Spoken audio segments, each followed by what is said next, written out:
I thought I would share, I often get the question, how did you end up in publishing?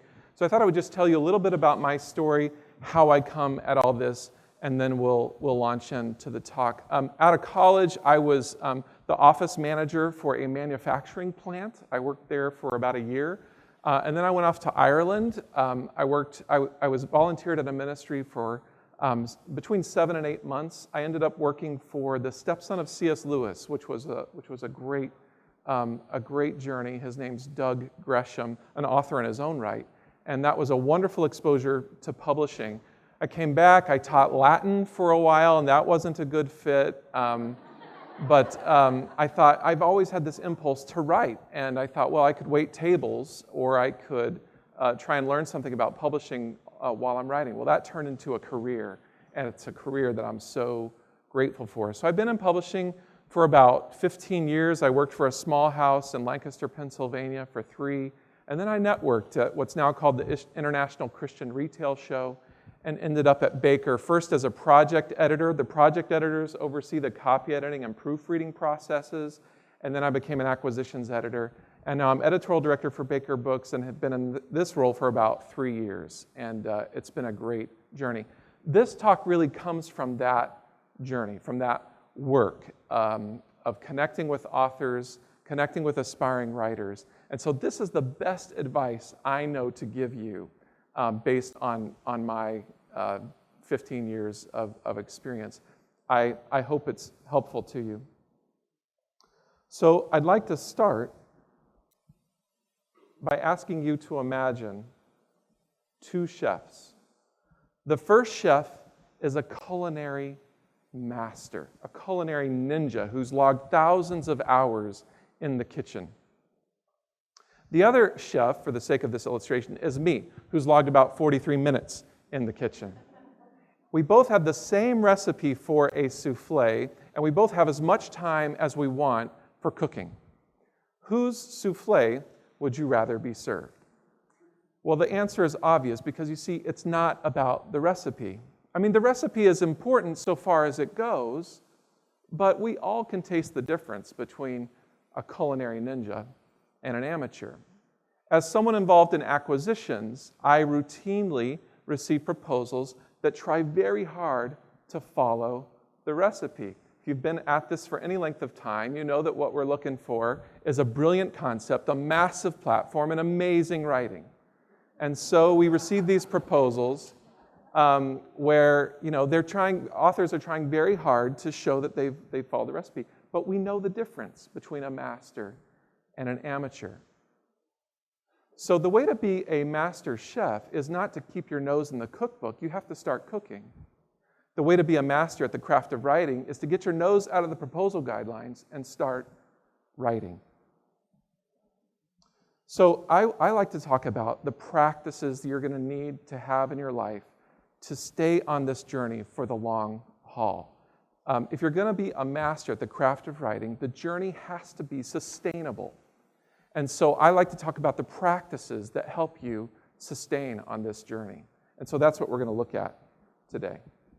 So I've developed these 4 rhythms of mastery. I've developed this from working in my work with authors, but also in my own writing. And it uses this acronym DART: decision, action, relationships, and time. If you're going to be a master at your craft, you have to be a master at these four rhythms. The first one is decision. If you're going to be a master at the craft of writing, you have to be a master of decision. Earlier this year, I was at the Seattle Art Museum, and I went to an exhibit called Master Artists, and it covered the Dutch Golden Age, which was a period in the Netherlands in the 17th century when there was this great outpouring of beautiful art. And I had a wonderful time just walking around the gallery and taking in all these works. I remember seeing the self-portrait of Rembrandt and works by Vermeer. It was a wonderful time. But I remember turning the corner and seeing this one piece that just stopped me in my tracks. You know how this is with art, right? We see something, we just have to stop and take it in. This was a maritime scene of ships at anchor. And it was beautiful. I stood there for a long time looking at the grays and the blues of the sky and the sun shining on the sails of the boats. And I ended up reading the little bio of the artist next to the painting, and several phrases stood out to me. Self-taught, for the pleasure of it, never joined the local artist guild, and second to Rembrandt as a painter of light. And I thought, wow, that's really interesting. And so I went home and I did further research. I learned that Jan van de Kapel, who's the artist, was a wealthy industrialist. He inherited his father's dye works company, and that's what he spent most of his time doing, working on this dye works company. But in the evenings, he did something else entirely. I like to think of Jan van de Kapel at the end of a day, grabbing his coat and his hat and going out to get a good view of the water where he could do his art. Jan van de Kapel could have done any number of things with his spare time. He had enough money to just sit back and relax. He could have watched the 17th century equivalent of The Bachelor or Dancing with the Stars or whatever it is we're watching. But over 100 surviving paintings tell us what Jan van de Kapel did. Jan van de Kapel did his art. And so I want to encourage you to do your art. For some of you, it's a novel. For some of you, it's a memoir. For others, you have a nonfiction practical how-to idea that's kind of burning inside you. You want to help people with it. For others of you, it's a blog. And I realize for some of you, it's all the above. What is your art? I think it's important that we become a master of decision. And don't worry if this isn't your day job. My dad has a friend named Irv, and Irv's passion is cars. It's not the sexy sports car that he goes for, the classic roadster. He likes to see if he can get 30,000 more miles out of that old jalopy. You know, every time I saw him driving, it was this rust bucket that was barely hanging on. But that was his passion. I don't even know what his day job was because he lived to put on his jumpsuit and get his hands in the grease and the metal. What's your grease? What's your metal? You know, I'm supposed to tell you that if you work hard enough on this, it can be your day job. You can go from your day job to your dream job. But what if that doesn't happen? What if this is always just a side project for you? So what? See, I think we often sabotage what's possible in the present because it can't possibly live up to our hopes for the future. We destroy now because we're afraid of then. Today is so important because today you can decide to engage your passion. Today you can tell the other voices to leave you alone. Today you can be the artist you were meant to be. And that brings us to action. If you want to be a master at your craft, you have to be a master of action. It's one thing to decide to do something. It's another thing, obviously, to act on that decision. This decision is about mental assent. Action is about doing the work. Not long ago, I went to Chuck E. Cheese with my son. And my son's 6 years old, and there's not a lot redeeming about a trip to Chuck E. Cheese. Those of you with kids know this, except skee ball. I kind of like that. But one thing that came out of this trip was a Slinky. And I think Slinkies are pretty terrific toys. Well, we brought it home, and it wasn't long before we were trying to do what they do in the commercials. That's right, we headed for the top of the stairs. And we're trying like mad to get this Slinky to walk on its own. And there's just nothing doing. You know, we must have tried for 10 minutes, and I thought, this isn't going to work. You know, I guess they do it with CGI and the commercials, and I don't have that kind of budget. So you know, I'm gonna have to tell him, you know, sorry kid, this doesn't really work in real life. But Lucas, my son, was determined. And I don't know what he did, but he did something just right. He took this top rung of the Slinky and slammed it down onto the next step, and off it went. 17 steps all by itself. It was like the greatest moment of our lives. It was amazing. And you know, I remember both of us, he was at the top of the stairs and I was at the bottom of the stairs, and we both look at each other while this is happening. And suddenly Lucas, when he finally gets to the bottom of the stairs, he leaps up into the air. His eyes are wide open, his mouth's agape, his arms and legs are all over the place. And I want you to pause that picture of him in your mind, because that's you too, if you keep trying the first step. What's your first step? Is it writing 500 words per day? Is it writing a chapter every 2 weeks? Is it writing a blog post every day or every week? What's the first step that you need to keep trying over and over again until it hits? John Acuff, whom some of you probably know, was a URL junkie. He'd have an idea and buy a URL. I like to say he bought URLs like I eat jelly beans, one after another. He had boxes and boxes of business cards in his garage.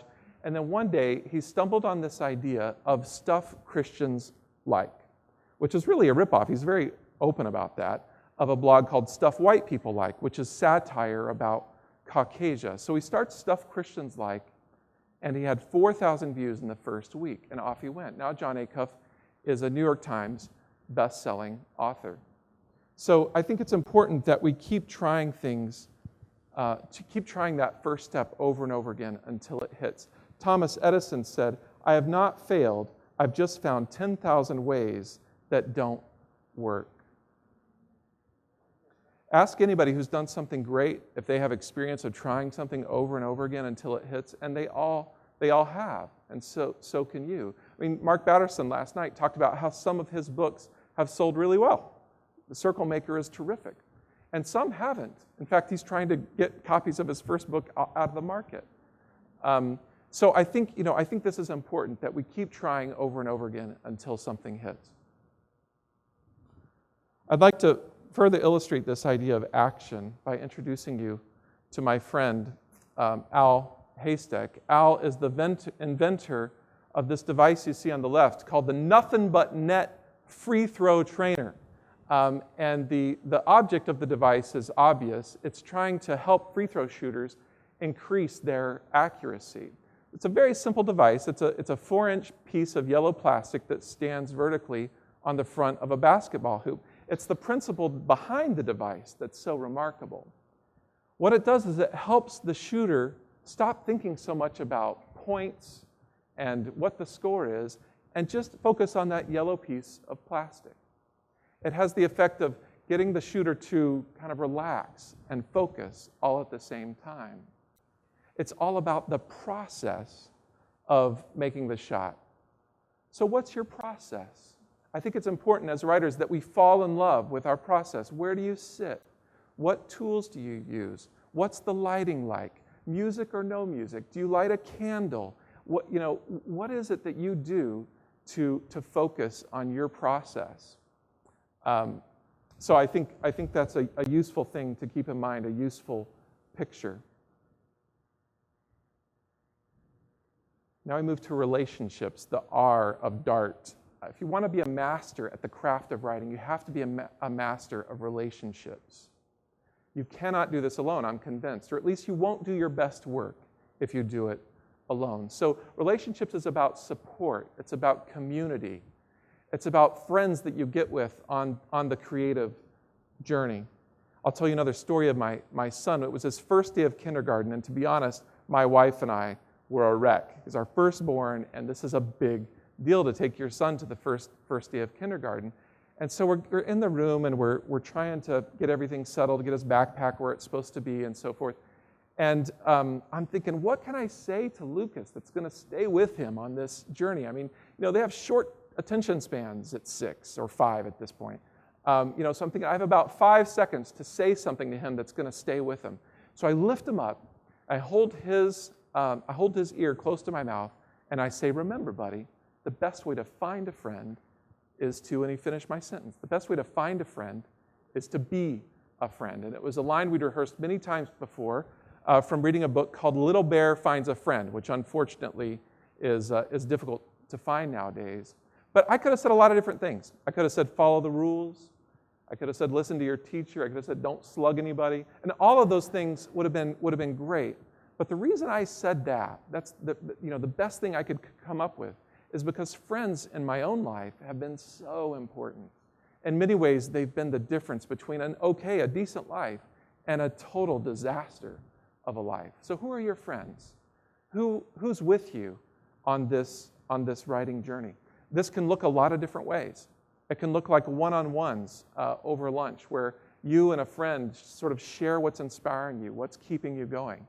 It can look like a group. I have a little creative circle. We've been getting together once a month for almost 2 years now, and we ask 3 questions. What's inspiring you? What are you working on? And what would you like prompting on? It's been incredible what we've seen from just getting together once a month. It's a social thing. We have a lot of fun. We eat. And then we go around the circle and we ask those 3 questions. And it's a way of encouraging each other on this writing journey. It's also a way of networking so that you get together and you have those creative sessions, but then you find out, you really need to talk to so-and-so. And so it's about those communities, those groups that we're a part of can be very helpful when it comes to networking and problem solving on this writing journey that we're all on. It can look like mentoring. If you don't have a mentor, I think it's really important that you look into that. It's this simple. You think about who is further on the writing journey than I am, or who is further on the platform building journey than I am, and you ask that person, could we get together, once a quarter, and I just ask you questions? And most people, I ask 3 people to be my mentors, and I get together with them once a quarter, and they were all thrilled to do that for me. I think mentors are important. Online communities are a terrific thing to investigate. I'm a part of 3 online communities. Michael Hyatt's Platform University, which is terrific. I'm a part of a mastermind that grew out of that. I'm also a part of Jonathan Mead's Trailblazers community. That too is terrific. And I've heard that Jeff Goins' community, Tribe Writers, is a terrific resource. Sometimes you have to spend a little money to be involved in these. What I want to say is your art is worth that investment.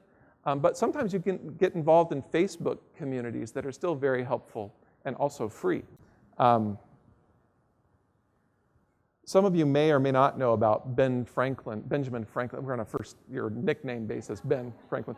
Benjamin Franklin's Yunto, which I understand is a misuse of a Spanish word that means to join. But the Yunto was 12 friends who got together on Friday nights, and they would ask each other a series of questions. Here are some of the questions that Benjamin Franklin and his friends asked each other every week. Have you met with anything in the author you last read remarkable or suitable to be communicated to the Yunto, particularly in history, morality, poetry, physics, travels, mechanic arts, or other parts of knowledge? That was one question. The purpose of the group was self-improvement, but also community improvement. So they would ask, what new story have you lately heard, agreeable for telling in conversation? I love how these were worded. Has any citizen in your knowledge failed in his business lately? And what have you heard of the cause? So that's what they did. They got together, they asked these questions, and here are some of the results of this group getting together to do this. They started the first public library. It grew out of this group. They started the American Philosophical Society, which still exists 200 years later. And there was this little education group that they started that eventually became the University of Pennsylvania. So if Benjamin Franklin and his friends, got together and asked these questions and these awesome things happened, what could happen if we got together with our friends and we asked questions that we all agree are important? Again, the questions I ask in our creative circle, and this comes from Todd Henry's book, The Accidental Creative. What's inspiring you? What are you working on? And what would you like prompting on? Now that we've talked about Benjamin Franklin, I think it's only appropriate that we talk about the movie Pretty Woman. It just seems like a natural segue. I'm about to show you a 10-second clip, so you've got to sort of perk your ears up right away. But there's a gentleman crossing a street here, and he's saying something that I want you to hear. Here it comes. Hollywood. Everybody comes to Hollywood, got a dream. What's your dream? What's your dream? Hey, mister. Hey, what's your... I love that guy because he takes what we think of as a very private question, what's your dream? And he makes it very public. Who's that guy in your life? We all need somebody, and most of us need lots of people who are asking us that question so that we can keep making progress toward our dream. Relationships are vitally important. You can do your art in a lot of different ways. My advice is don't go it alone. Time. If you want to be a master at the craft of writing, you have to be a master of your time. I have a therapist friend who has another who was telling me about another therapist in their practice. And he noticed that this other therapist lived her life very intentionally. She had a nicely decorated office, and she would regularly go out to lunch with friends. When she ate lunch in-house, it was always a very healthy lunch. She was often seen reading a book. And they're pouring coffee one day, and he finally got up the nerve to say something to her. He said, I've just been really impressed with how you live life. You're so intentional, and it's so deliberate. And I just want to tell you that I admire that. And she said, well, thanks. I'm an alcoholic. And he was like, what? Come again? How does that follow from? And she said, yeah, I'm an alcoholic. I've been sober for many years, but I have to live my life this way, or I'll go back to the bottle. I have to have a life of beauty that's rich, or I'll go back to the bottle.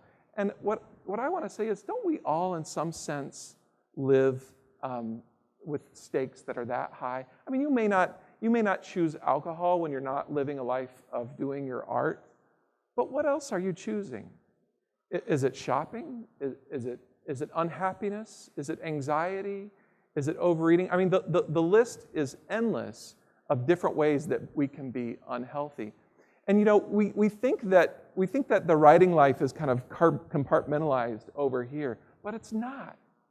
The way you live your life affects your writing. You're going to do your best writing if you're living a whole, rich life. So how do you use your time? Michael Hyatt says it best, perhaps. What gets scheduled gets done. We all have obligations. We have families, we have day jobs, we have chores at home, we have kids. But this is your art. This is your dream, and it's worth thinking about. When in my calendar am I going to do this? Where can I do this? Some people, like Andy Traub, who's a blogger and author, finds it helpful to wake up, and he works from 5 o'clock to 7 o'clock, or at least he did when he still had a regular job. He'd work from 5 to 7 a.m. What could you get done in 10 hours a week from 5 to 7 each morning? Or maybe you're a night owl, 9 to 11. What could happen there? What about lunch? Could lunch become an opportunity for collaborative, mutual inspiration with a buddy? Could you use spring break to get more of your art done? That's when I wrote my little ebook, Do Your Art. I used spring break, and I just hammered on that thing. Could you take some more extreme measures? Could you come in to work early or late to carve out more time? I'm not saying this is easy, but I am saying we all have a certain amount of time that we can devote to our art, and it's worth whatever creativity you invest to find that time.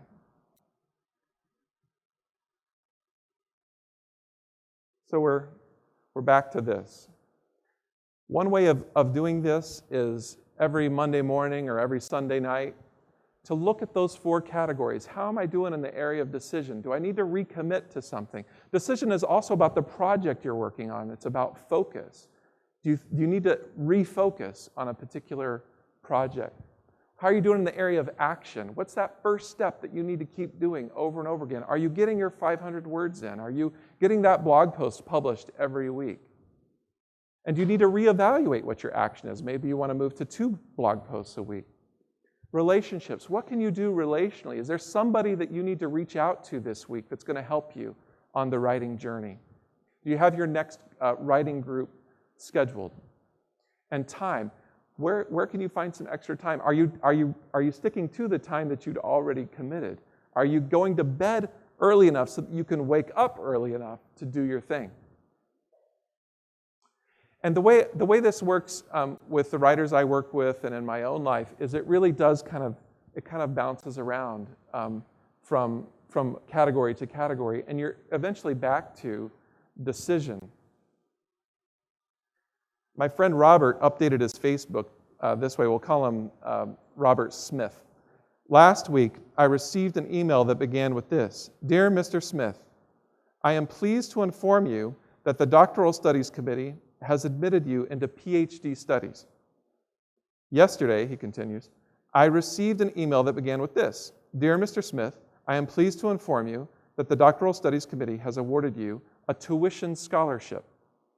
It took 14 unsuccessful applications over the course of 7 years before I finally received these emails. Find something you want to do, work hard, and don't quit. I can't think of any better advice. Find something you want to do, work hard, and don't quit. At Baker, this has already come up yesterday, at Baker, we regularly will review a proposal that we decline, and then the author redoes it, and we accept it. So find something you want to do, work hard, and don't quit. I'll close with this. I've noticed something about older people, maybe you have too. It seems to me that many of them are unhappy. You've met these older people, right? They can be cranky, and it feels like the world owes them something, and maybe the world does, But every once in a while, you meet an older person who seems genuinely happy. They have the laugh lines, and they seem genuinely filled with joy. And I think those older people show us what we all want. We all want to end well. So what life do you have to live so that you end with a smile like Archbishop Desmond Tutu? For me, that's a life of art. And I think that is a huge part of why you're here today, because you think your art is important. And so I want to encourage you to stick with it. Work hard, and don't quit. Now, when I was preparing this, as you know, this is a real burden for me. I work with a lot of writers and a lot of aspiring writers, and so this comes from this place of wanting to help you the best way I know how. And I thought, what else could I do besides this talk that might help you? And I created so you know that I wrote this little ebook, Do Your Art, and I took that and I thought, how could I make this into something a little more practical?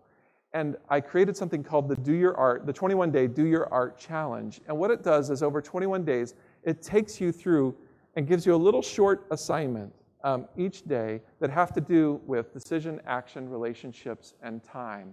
And if you go to this site here, notice it's .net.com. .com was too expensive, so I got the .net. Those of you bloggers will understand this. If you go to that, I'll send it to you. And I want to be very clear, this is not a pitch. I'm not trying to sell you anything. I really do want to see you succeed. It's free. And so I'd be happy to send it to you. And I hope you find it helpful. Thank you very much. I'd be happy to take a few questions if we have time. Do we have time? Anyone? Do we have any questions? Any questions? Go ahead. Tom from Author Media. Author Media is awesome, by the way. You can pay me later for that. Give me that. Could you, in The War of Art, which I know you've read, it talks a lot about overcoming resistance. And what are some of your suggestions on how to do that? I mean, I know you've kind of given us a whole bunch, but that's the hardest thing for me often is it's like I sit in front of that blank screen and actually starting and fighting that resistance. Right. Yeah, it's a huge part of this, and the resistance comes in so many different forms. Stephen Pressfield, the book he's referencing is Stephen Pressfield's The War of Art, and it is must reading. It's a great kick in the pants.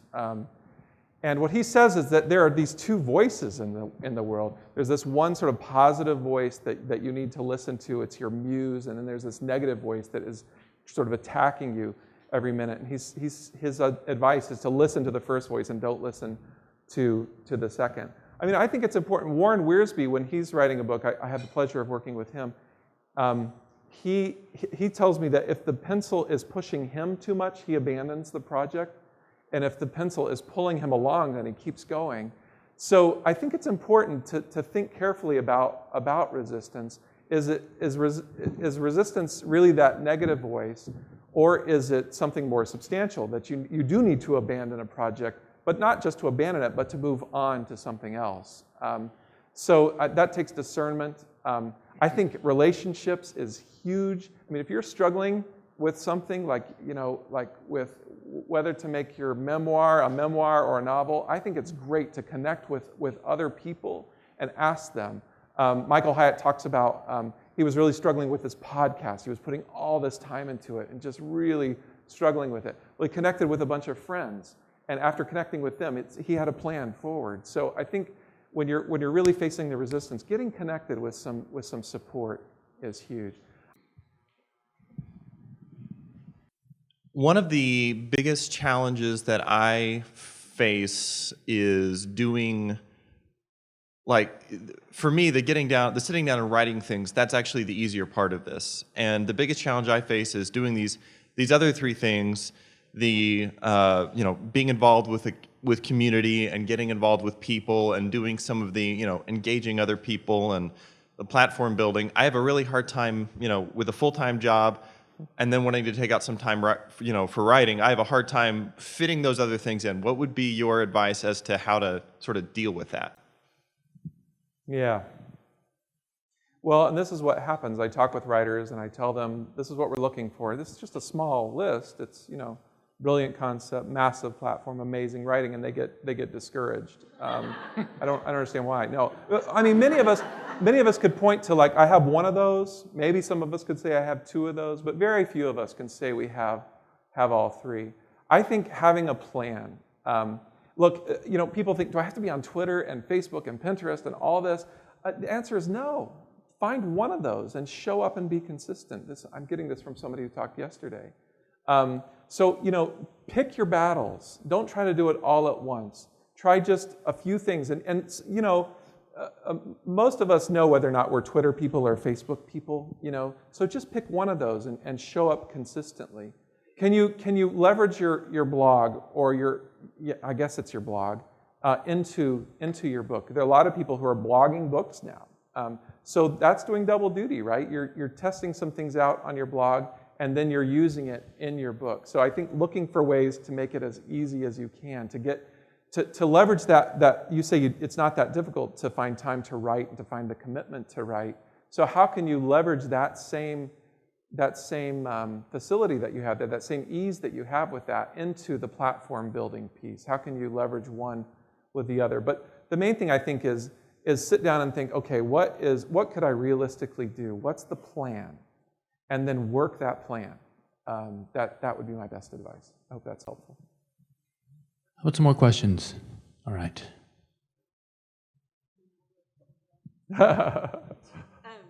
Whenever you're choosing mentors, what particular qualities do you look for? That's a great question. Yeah, that's a great question. So most of us, if we just look around at the communities we're already in, we could think of a person or two who's further on some journey that we want to go on.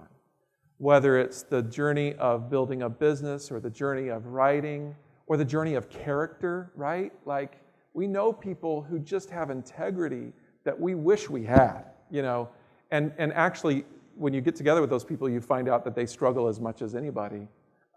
So I would think about, and so knowing that your writing life is part of a larger whole. Your writing life is not just by itself. It's part of this whole life that you're living. Think about the people who are around you, the people you just kind of naturally gravitate toward and admire, and then approach them. I sent mine emails so that it was easy to, if they wanted to say no, they could just send an email back, So I hope that's helpful. Think about the different people in your life. Think about somebody who's further along in the journey. And go for it. This is a great question. All right. Oh, back here. That's an early morning workout here.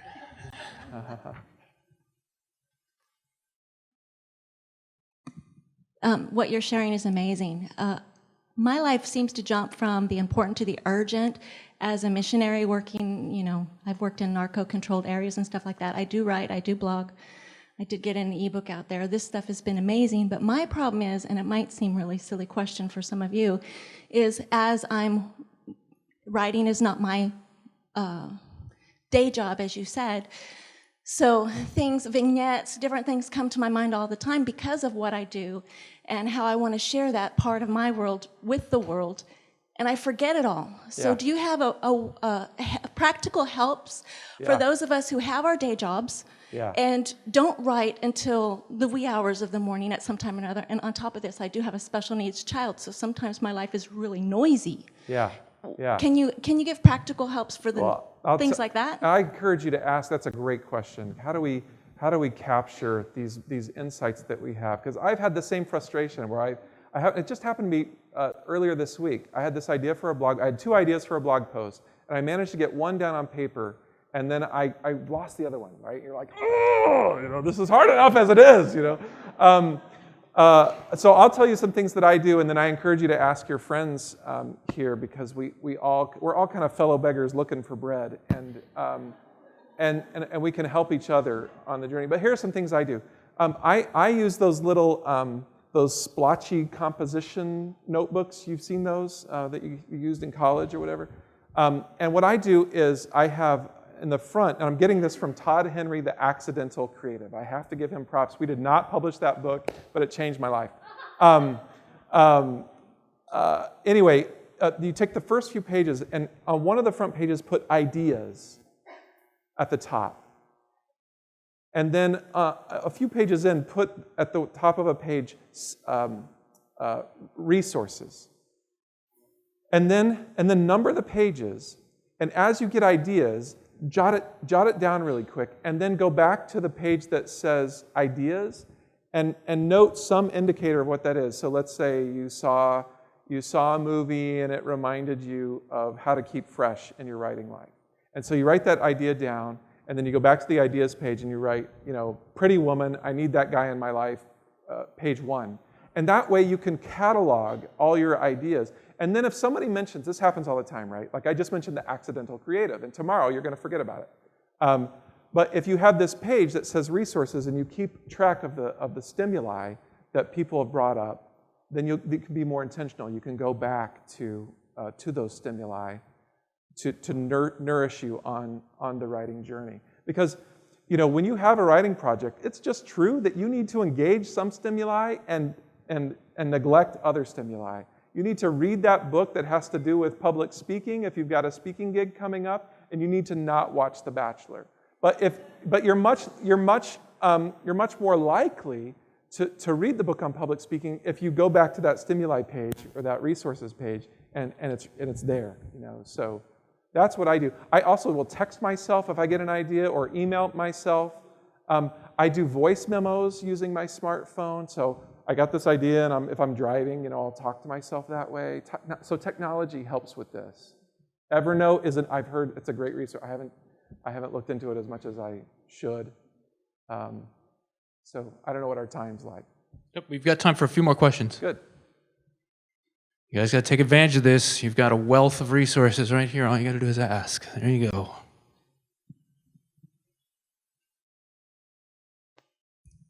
My name's Spencer. I wanted to ask, you were talking about time and you were talking about relationships. And sometimes for me, the challenge is time for relationships. So if you could talk to, you talked about mentoring and you talked about getting together with your 12 friends, to share ideas. And then there's another layer of mentoring someone else, right, or reaching out to someone else. Yeah. In a month, what would that look like? You've got a job, you've got a family, you've got projects, but making time for these different levels of relationships. Yeah, and you start to wonder, am I part of so many relationships that I'm not actually doing the work? So I do think you have to try something and see how it goes. Here's how it looks in my own life. So I have a creative circle, that's what we call it, and we get together once a month in the evenings, and it's fun.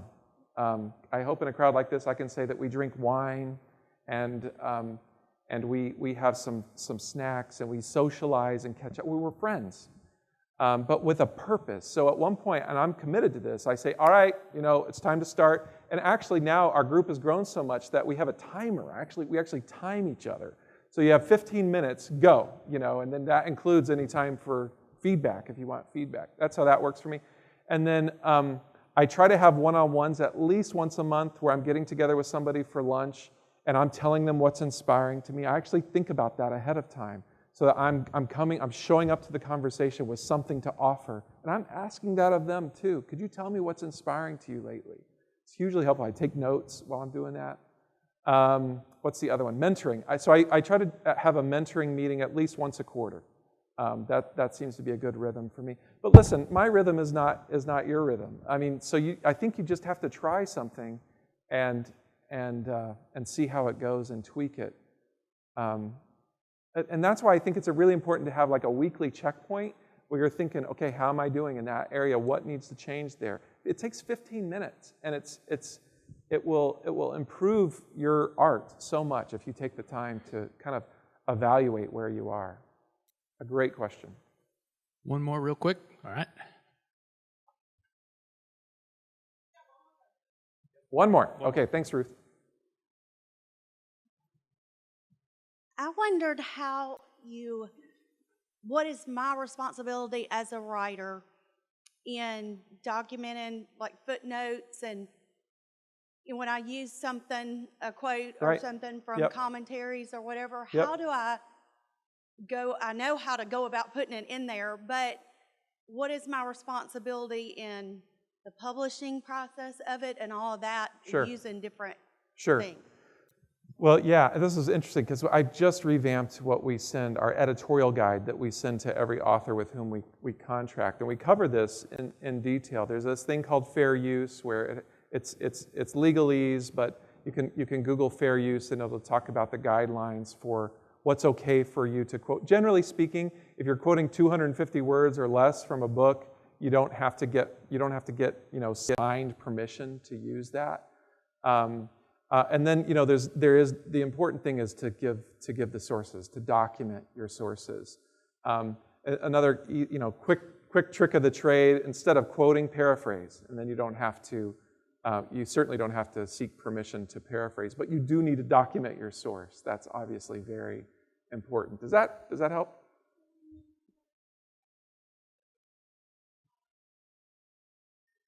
Absolutely. Absolutely, yes. That's why I was so careful. Like, this is from Todd Henry, the accidental creator. I'm trying to let you know that idea is not unique to me. Thank you. That's it. Let's give Chad a big round of applause.